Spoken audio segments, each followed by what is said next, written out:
Good. All right. Should be able to see my screen.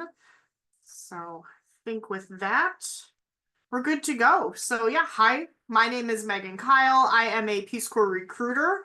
I'm currently covering the states of Maine, New Hampshire, Northeastern Massachusetts, but until we have a new Philadelphia-based recruiter, I'm also covering Eastern Pennsylvania, which is why I'm coming to you here today.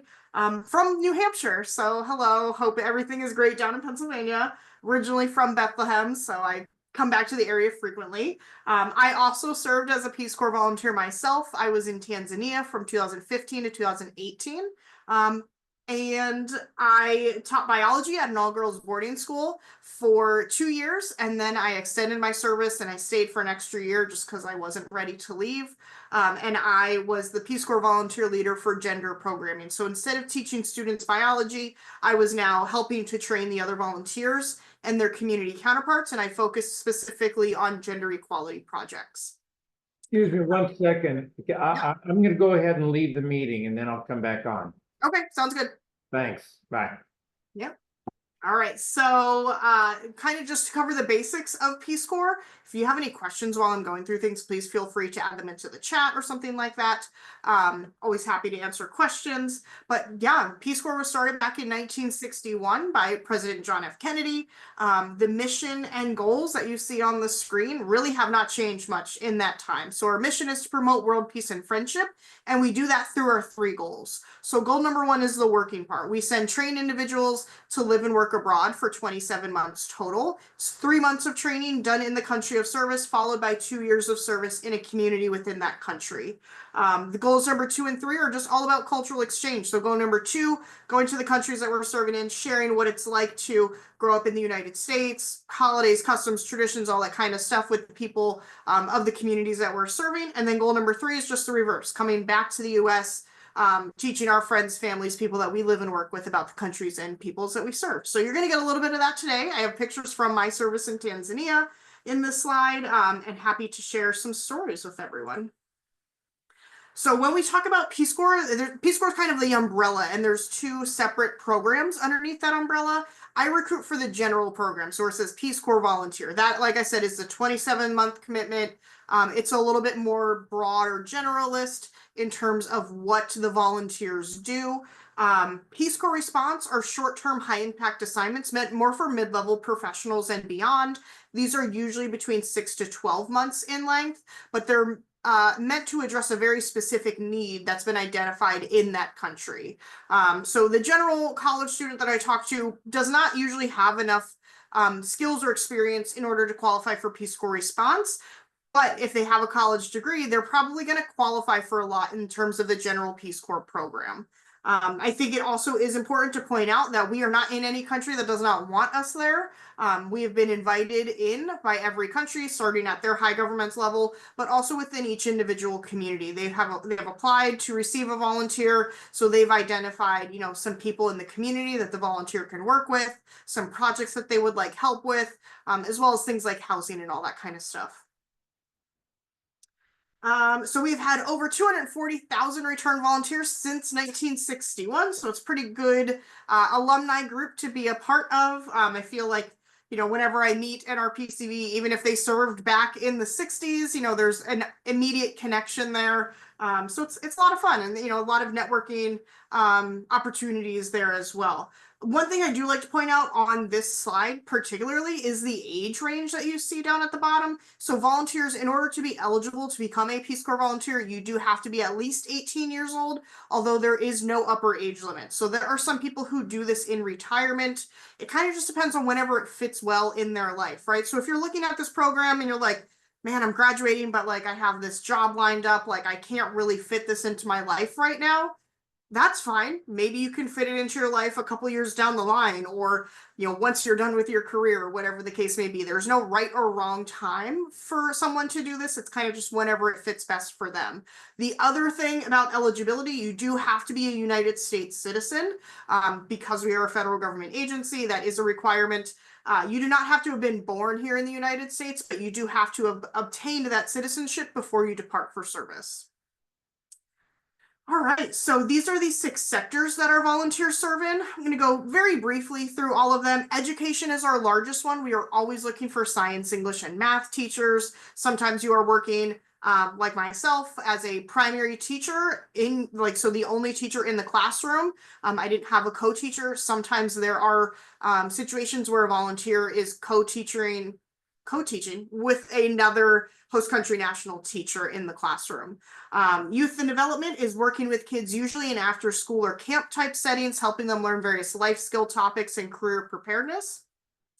Agriculture environment kind of go hand in hand. Agriculture is a little bit more focused on different farming practices as well as animal husbandry, where environment is more geared towards sustainability projects and a lot of climate change education.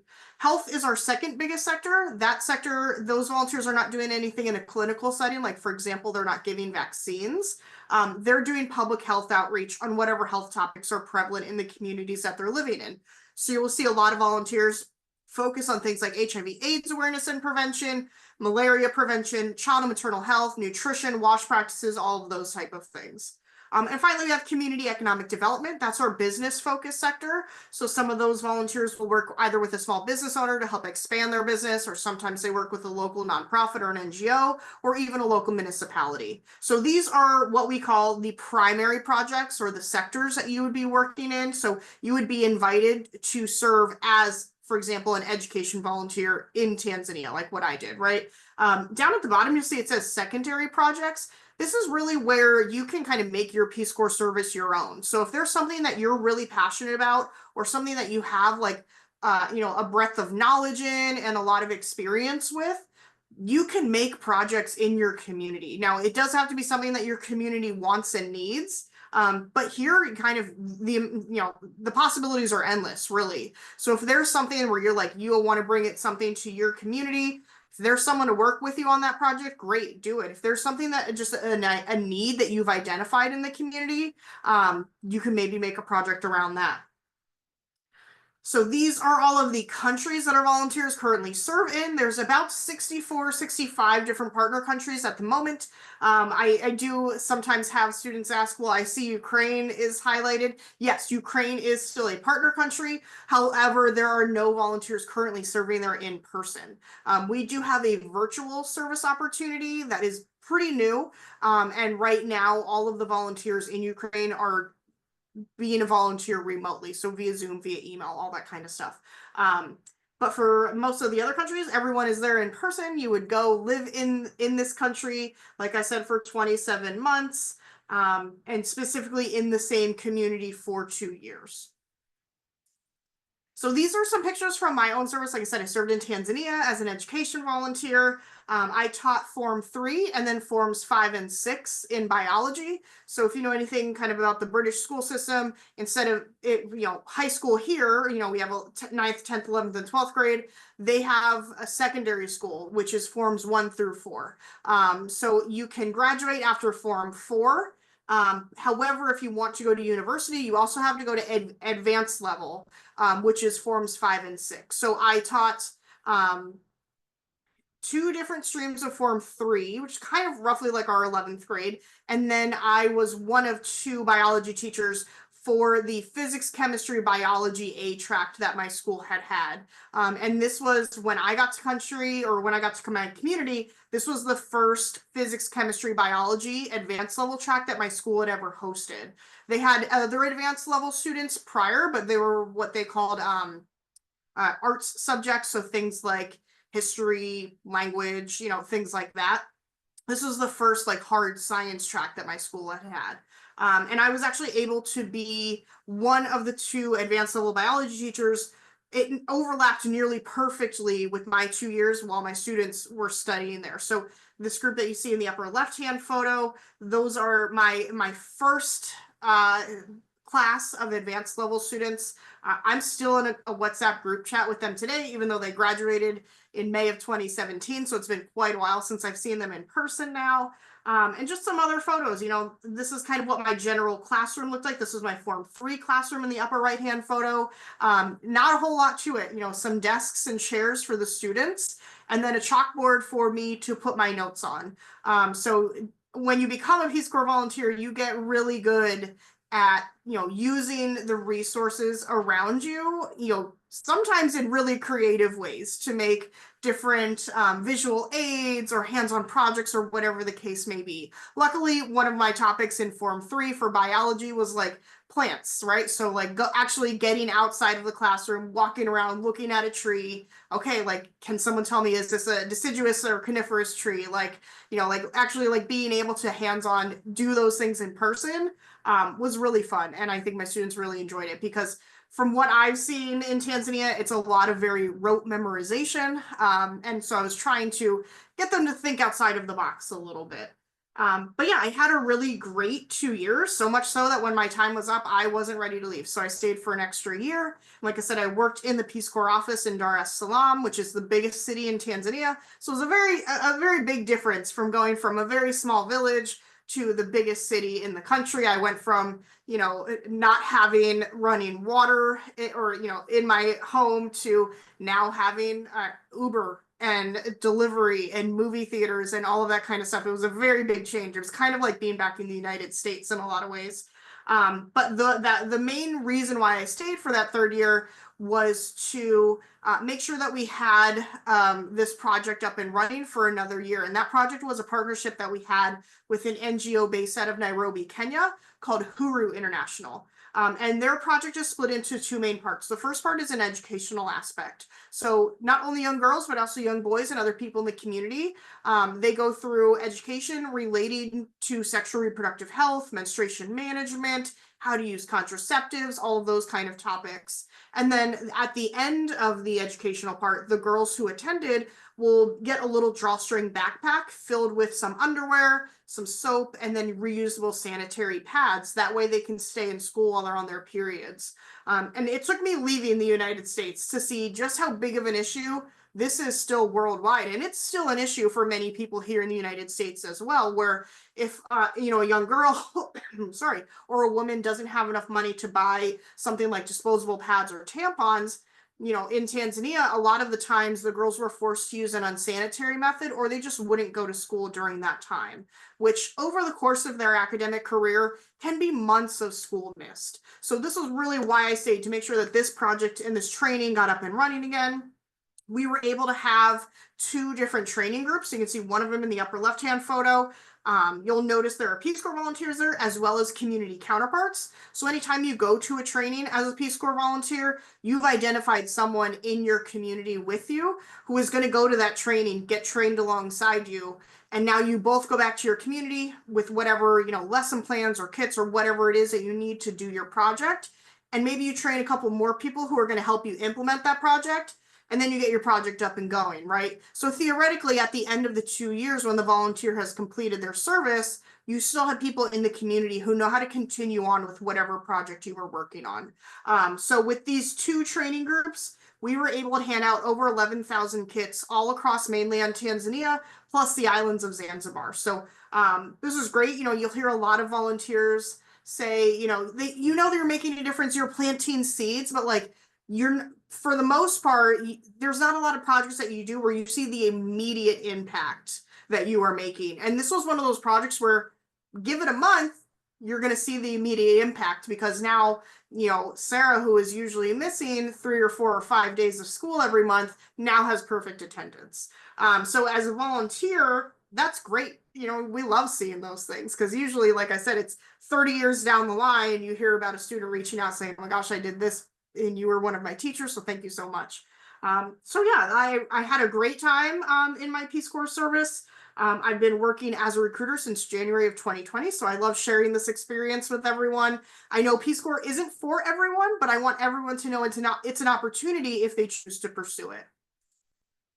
All right, so I want to cover just a little bit about benefits during service and then after service, and then I'm happy to answer any questions or anything like that. So benefits during service, I think the biggest takeaway here is, people hear the word volunteer and they're like, oh my gosh, I'm gonna have to pay for this. How am I gonna survive?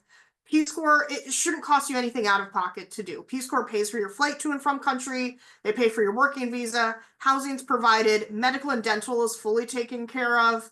And then you earn a monthly living stipend. It's not a lot of money when you look at it in terms of US dollars, but it's enough to live comfortably where you are. There's also things like you earn 2 days of vacation for every month of service. Obviously, safety and security and your health are Peace Corps' #1 priority. I always tell people if you're not a safe, happy, and healthy volunteer, you're not going to be a successful volunteer. So it's really in Peace Corps' best interest to make sure all of those needs are met. So you're obviously going to go through a lot of training when you first get to country during that 3-month training process about safety and security and health and ways to keep yourself safe and healthy. And if something does go wrong, what are your steps? You know, who are you reaching out to? The safety and security officers, as well as the doctors, are on call to you 24/7 as a Peace Corps volunteer. And like I said, you're going to go through a lot of training, you know, with how to manage things, you know, all of that kind of stuff. Some benefits for after service. There's 3 big ones that I like to hit on. The first one is a resettlement allowance or transition funds. It's what is listed on here. That is a lump sum of money that you are just given at the end of your service, and it is yours to do with however you please. It's about 10,000 US dollars now. So there are some volunteers who will use this as first and last month rent on an apartment, you know, help with graduate school. Maybe they just want to take a big trip around the world. You know, they're already halfway around it, might as well see more on their way home. So like I said, it is yours to do with however you please. Next one I want to hit on is the federal employment advantages. You get 1 year of what is called non-competitive eligibility, or NCE status, if you want to apply to work for the federal government. This does only last 1 year. I used it when I came back from my service right at the tail end of that year to get my job at Peace Corps. I have friends that I served alongside who worked for the EPA, USAID, USDA, the Department of Justice. Like, name an agency, there's probably a returned Peace Corps volunteer there. So this is a very common thing that volunteers will utilize when they come back in order to get a job for the federal government. And then the final one I want to hit on is our graduate school benefit. So this is our Coverdell Fellows program. It's a partnership that we have with about 120 schools across the US, over 200 degree programs, where they cover at least 25% of your tuition costs. Some of them will go all the way up to 100%. So it's definitely worth taking a look at, especially if you are debating, oh, I'm going to graduate. Do I do Peace Corps then and then graduate school, or do we do graduate school and then Peace Corps? Because this could potentially save you a lot of money.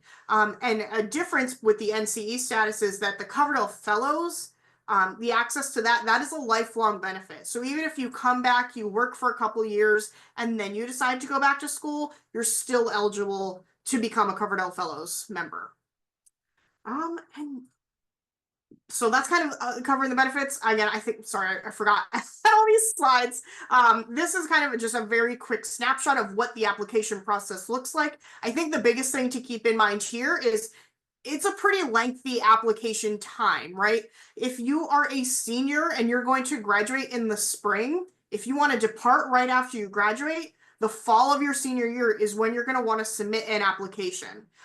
There are different application deadlines. Everything is on a quarterly basis. So there are 2 dates to keep in mind. First one is October 1st, which if you're watching this and recording, today is October 2nd. So that one's obviously not going to work. But anything with an October 1st application deadline departs for service in April, May, or June of the following year. So depending on when graduation is, some of them are going to be too early, right? The next application deadline is January 1st, and that's for anything departing for service in July, August, or September of that same year, because now we're in January, right? So that gives you a little bit more time once graduation hits to kind of get everything together, say goodbye, have a big going away party, and not rush it right after graduation. Sometimes I talk to people and they're like, I'm graduating May 10th, I'm ready to go May 12th. And I'm like, are you going to be ready to go May 12th? Like, that's a very, very tight turnaround. And I personally think it's just nicer to have a little bit of breathing room there. So if you are a rising or a senior, don't worry, it's not too late to apply. There are actually 2 different ways to apply. So this is kind of a snapshot of the volunteer openings page. You're going to see the 3 different tabs where it says Peace Corps Volunteer, Peace Corps Response, Virtual Service Pilot. So those are the 3 different kind of programs that we have. So again, the general 2-year program is just Peace Corps Volunteer. If you click the tab where it says Peace Corps Response, you can look through the Peace Corps Response positions. And I don't know, maybe you do have experience and you want to apply to those. That's totally fine. You could actually apply to both programs at the same time. That is fine. Obviously, if you get invited to both of them, you will have to choose. You can't do both at the same time. But for the general person that I talk to, especially someone who's still in college, the Peace Corps volunteer is what they're going to want to look at, right? So always at the top, you're going to see the serve where you're needed most. That's the first application type. And this is a more broad application in which we will ask you if you have any preferences on the type of work you would like to do or possibly where in the world you would like to go. So thinking back to those countries that I highlighted, thinking back to those 6 sectors, do you have anything that you really want to focus on? You know, you could start just by clicking a box. There'll be like a box for 6 sectors. So I could click a box that says the education sector, but then there's a text box underneath that where I can get more specific, right? So if I know I want to go and teach science or I want to teach biology again, I can click the education sector box, and then in that text box, I can say wants to teach at a high school science program. Same thing with the locations. It'll give you like check boxes like South America, Central America, Africa, Asia, things like that. And then there will be a text box where you can be a little bit more specific as well. So sometimes, you know, people will say, I want to go to a Spanish speaking country, or I want to go to a country where, you know, I talked to someone today and they're like, I just can't go anywhere where it snows. And I was like, put it in the text box, you know, like, and the more information that you can give to the placement officer as far as what you are hoping to get from your placement, the better, because it's just giving them more guidance of what they should consider you for first. And the placement officer will let you know what you're being considered for before you do the interview for that position. So you have time to do some research, see if you think it's going to be a good fit for you or not. The second way to apply, and you can only have one active application going at a time, so you're going to have to make a choice here about how you want to approach the application. But the second way is to just look through all of the openings that we have on our website and apply directly to one, just like you would any other job. Sorry. So this is a snapshot from today. So you're going to notice there's no October 1st application positions listed anymore. However, there's these 2 November 1st positions. These were October 1st application deadline positions that got extended for another month. So these are active placements that we need people to apply, more people to apply for. Everything else you're going to see below that is going to have that January 1st application deadline, and it's going to depart, like I said, in July, August, or September. So yeah, that you can, like I said, you know, you can look through all of the openings, and if there's one that you really want to go for, great, apply directly to that one. If you're looking through the list and you're like, I can't make a choice between these 3 specific posts, and keeping in mind that you can't apply for all of them at the same time, I would do the serve where needed most application and put those specific positions in those text boxes. That way that you can kind of convey your wants and needs to the placement officer during your application. So yeah, that's everything I got for you. This is my contact information. Please feel free to reach out via email if you have any questions. I'm on LinkedIn. Generally, email is the best way to get a hold of me. But yeah, if anyone has any questions, I'm happy to answer them. Megan, thank you so much. We really appreciate your time, and I'll be quiet and see if Max needs to get on and ask any questions. So I do have one. So I actually already applied for an October 1st.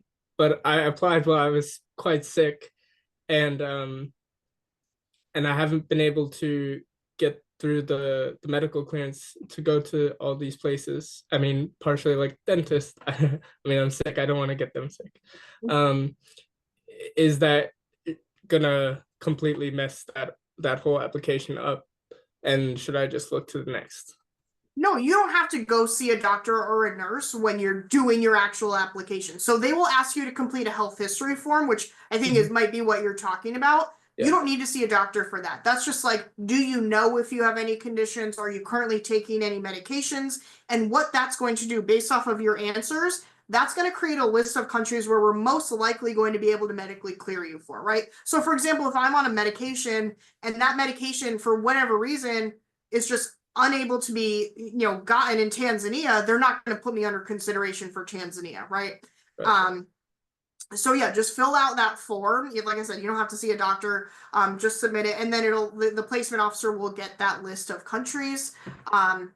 and it might help influence their decision of what that to put you under consideration for. Once you do your interview and then maybe you get an invitation, then that'll kick off the actual like formal legal and medical clearance process, in which you will have to go see a doctor and a dentist, maybe get some vaccines, do your fingerprinting for the background check. But that comes later down the line, which is really why the application process is so long, because they have to give you at least 3 months to do that medical and legal clearance process, which is why sometimes I talk to people and they're like, I'm ready to go by the end of the year. And I'm like, it's October 2nd. Like, that's not going to happen at this point. So yeah, I wouldn't worry about it now. Just answer it to the best of your ability. And then it's just a waiting game to wait to hear from the placement officer. Gotcha. Thank you. You're welcome.